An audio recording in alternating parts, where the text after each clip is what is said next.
Welcome back, casual gardeners. There is no one right answer when it comes to picking a greenhouse. So I'm going to go through some factors that I consider when I'm looking at greenhouses, and I'm going to go through some greenhouse kits that are available online, and we're going to talk about those factors with regards to those kits. The goal of this video isn't necessarily to sell you on a greenhouse. I don't have any sponsors. There'd be no point.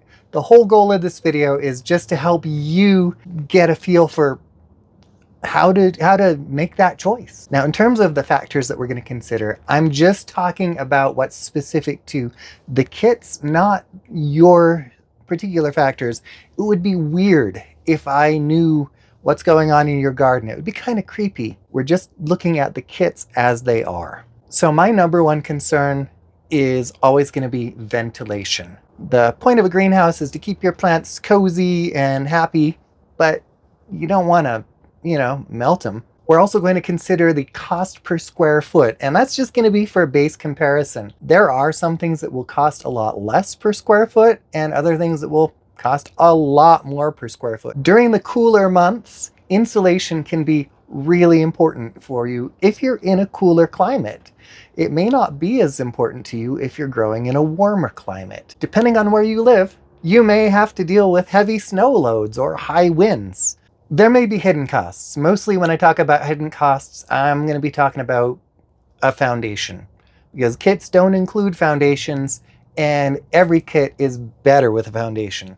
So count on spending, depending on the materials you use, another $500 to $3,000 on your foundation. You may also consider the furniture for your greenhouse to be a hidden cost. Are you going to need furniture, or are you just creating a sheltered space to grow crops in the ground? That's entirely up to you. Now, something we may not consider when we're looking at greenhouses, but I think we probably should, because things go wrong. How easy is it to do maintenance on your greenhouse? I kind of wish that had been a consideration when I picked this one. So I'm going to address that for every greenhouse I can as well. First one we're going to look at is the Growspan Round Hobby Pro Greenhouse. And I don't consider it a greenhouse at all. I think it's a hoop house. That's just me.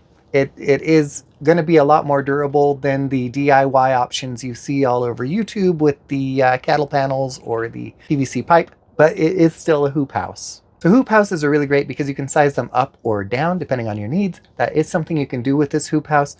And you're going to see that the cost per square foot goes from $11 per square foot for the smallest configuration all the way down to $9 per square foot for the largest configuration. So if you have a large garden, I'd recommend going as big as you can, because the cost per square foot goes down.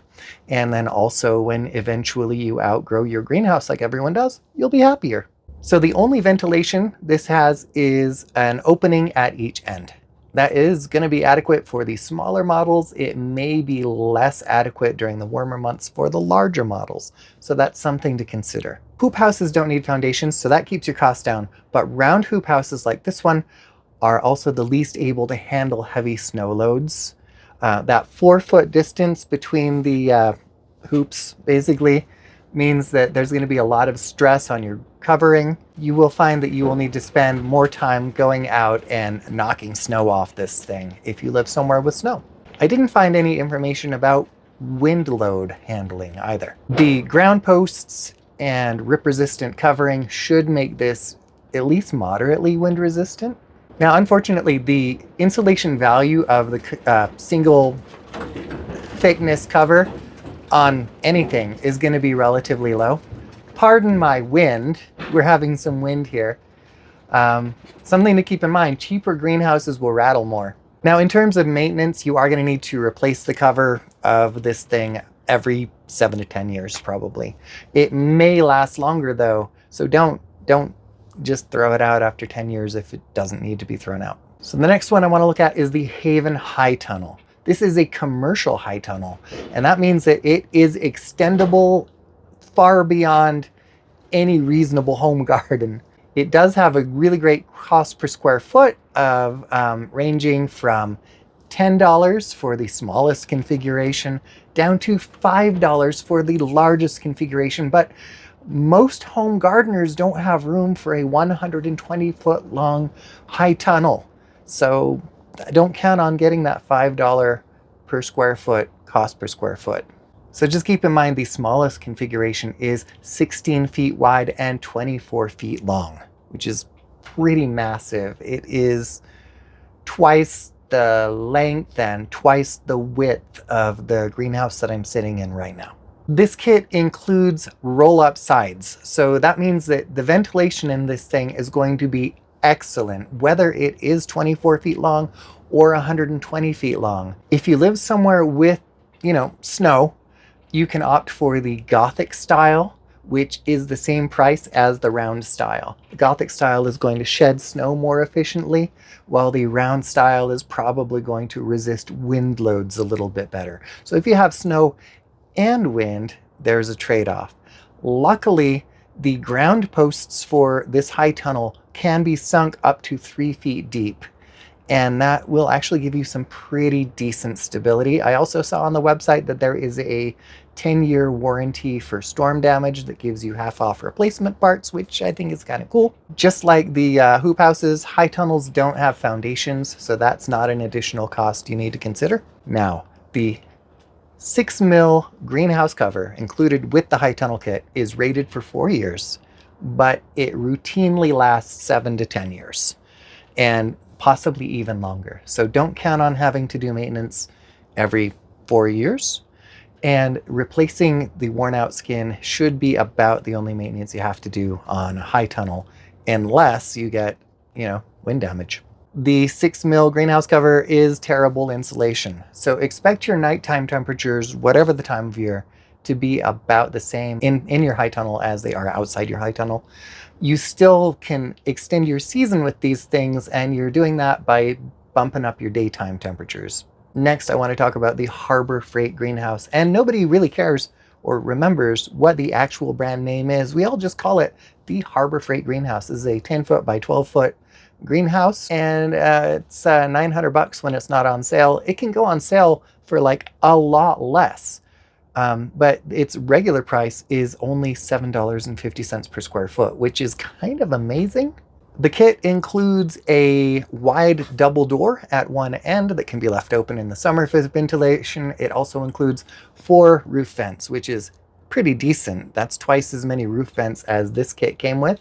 It looks like the cover or skin on this greenhouse is twin wall polycarbonate. They do not talk about the cover or skin on the greenhouse, so assume that it is cheap twin wall polycarbonate, probably like 4 mil, which means it's going to have insulation value.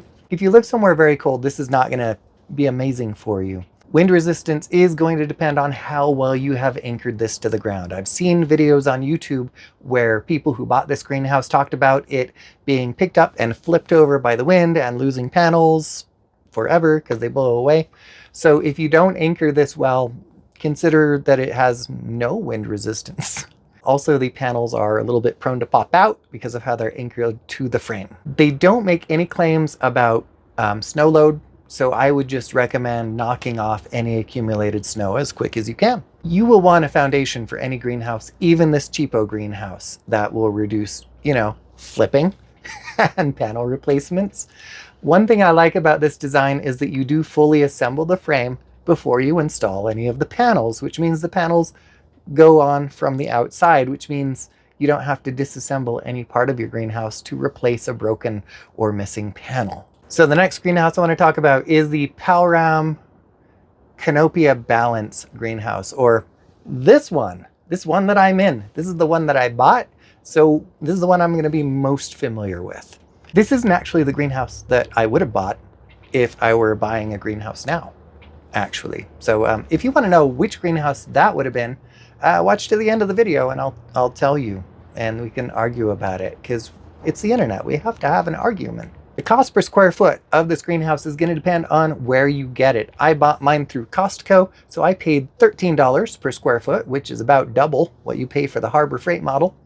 If you buy this through Amazon, you may pay $20 per square foot. So not so cheap anymore, are you, Amazon? What happened, freakos? The kit includes a double door at one end and 2 roof vents, I have found that to be insufficient for summer ventilation where I live.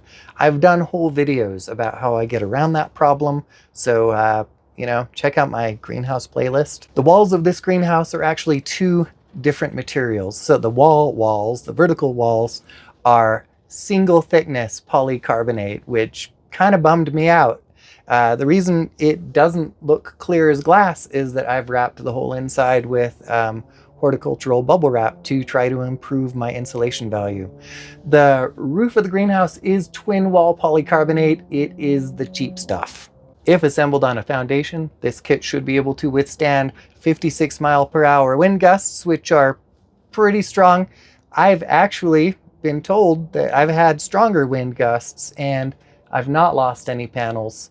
So I think that's your minimum rating, and you could get lucky from there.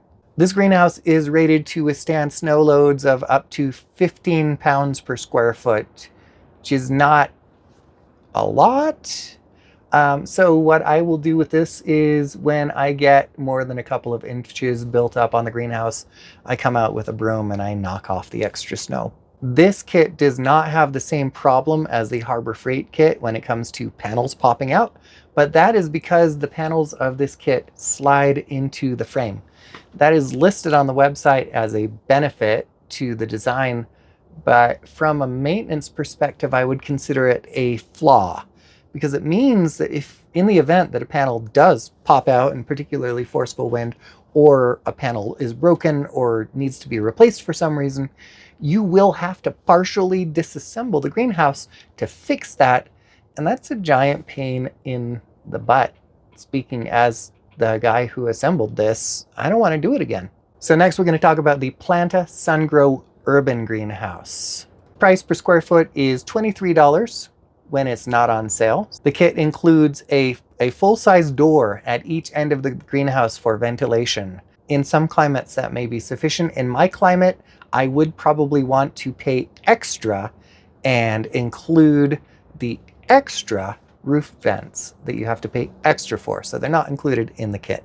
So I'd say the ventilation it's all right.